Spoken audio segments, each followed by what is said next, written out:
জুলাই সনদ স্বাক্ষরের দিনে জুলাই যোদ্ধাদের রাস্তায় নামা সরকারের ব্যর্থতা ও জাতির জন্য লজ্জাজনক বলে মন্তব্য করেছেন জামাত ইসলামীর আমির ডাক্তার শফিকুর রহমান। বিকেলে মিরপুরে শ্রমিক কল্যাণ ফেডারেশনের উদ্যোগে শ্রমিক সমাবেশে তিনি একথা বলেন। এ সময় আমিরে জামাত বলেন, অনেকের দাবি মেনে নেওয়া হচ্ছে অথচ জুলাই যোদ্ধারা বঞ্চিত হচ্ছেন।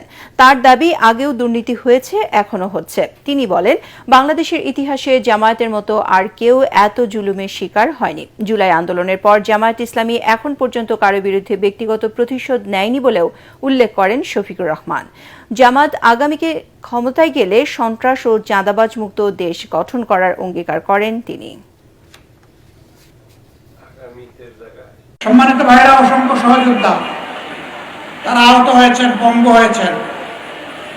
আজকে তাদের দাবির জন্য যেদিন জুলাই সনদে স্বাক্ষর হবে সেই দিনটি পর্যন্ত তাদেরকে রাস্তায় নামতে হচ্ছে। আমি মনে করি জাতির জন্য একটি লজ্জাস্কর।